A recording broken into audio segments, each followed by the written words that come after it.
The National Union of People's Lawyers confirmed din a statement kasama niya ay mga NPA. Pero pinagtanggol pa din nila ang presence niya doon at sinabing tinorture pa daw ng militar. Ang NPA mismo sinabi she offered her expertise and intellect to strengthen the revolutionary ranks of the NPA in Bohol.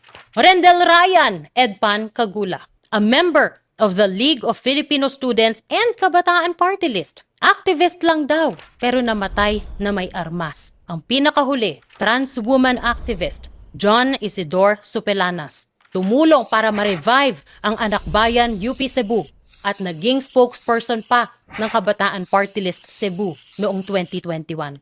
Lahat yan, hindi natin malalaman at mapag-uusapan man lang kung maisabatas ang criminalization ng red tagging.